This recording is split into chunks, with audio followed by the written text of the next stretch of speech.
আসসালামু আলাইকুম। রুমের ভিতরে শুয়ে শুয়ে বোরিং লাগতেছিল। তখন একটা ফোন আইছে।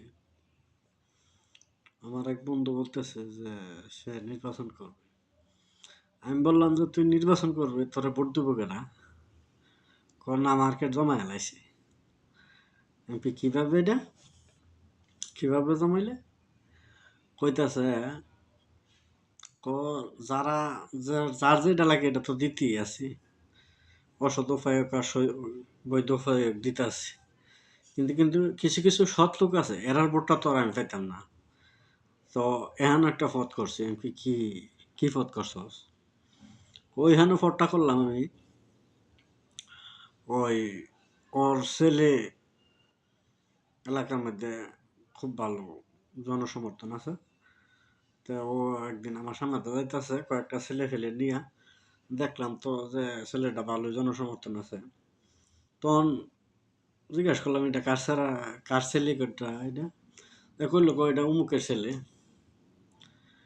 ক চলাফেরার স্টাইল তো বেশি ভালো না। কে হইছে কোন হাই যে ফুলাফান লয়ে গ্রুপ চিপমেন্ট করতেছে এই ছেলের তো চলাফেরা বেশি ভালো না। তেন দোকানও আরো 4-5 জন 6-7 জন আছিল বইয়া শুনছে যে অমুক এই কথাটা কইছে ছেলেটা চাল চলন ভালো না। তখন ওই লোকে গিয়া ওই চিন্তা ভাবনা করে দেখলো ওই রাত্রের বেলা ওই পুলিশ পাঠায় দিছে যে এই ব্যাপারে যে কোনো ভাবে যে কোনো একটা মামলাতে ধরে আনতে হইব। তো রাত্রে গিয়ে তো পুলিশ ঠিকই ধরে লইছে ধরে লইয়ার পরে ওই কিসে পুলিশে গিয়ে কইতেছে অমুক খানো ডাকাতি হয়েছে ওই ডাকাতি মামলা আসামি আপনার ছেলে।